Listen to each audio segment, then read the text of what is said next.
पुणे ग्रामीण पोलिसांनी आंबेगाव तालुक्यातील गुन्हेगारी प्रवृत्तीचा तरुण अमीर उर्फ अमर बाळासाहेब शेवाळे वय 28 राहणार शेवाळे माळा लांडेवाडी तालुका आंबेगाव याच्यावर कारवाई करत त्याला MPDF कायद्याअंतर्गत स्थानबद्ध केले आहे.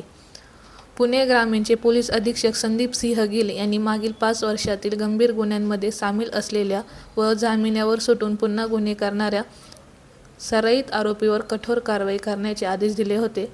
त्यानुसार विविध पोलीस ठाण्याच्या हद्दीतील धोकादायक गुन्हेगारांची माहिती अद्ययावत करून त्यांच्यावर MPDF अंतर्गत कारवाई प्रस्तावित करण्यात आली. मंचर पोलीस ठाणे हद्दीतील अमीर उर्फ अमर बाळासाहेब शेवाळे वय 28 राहणार शेवाळे माळा लांडेवाडी तालुका आंबेगाव हा सराईत गुन्हेगार असल्याचे निष्पन्न झाले. त्याच्यावर अवैध शस्त्र बाळगणे, संगनमताने नदीपात्रातून वाळू चोरी करणे, पर्यावरणाची हानी करणे, जीवे मारण्याचा प्रयत्न, शासकीय व खाजगी मालमत्तेची तोडफोड अशा गंभीर गुन्ह्यांची नोंद आहे. वारंवार गुन्हेगारी कृत्यामुळे तो सार्वजनिक शांतता व कायदा सुव्यवस्थेस धोका निर्माण करत असल्याचे स्पष्ट झाले.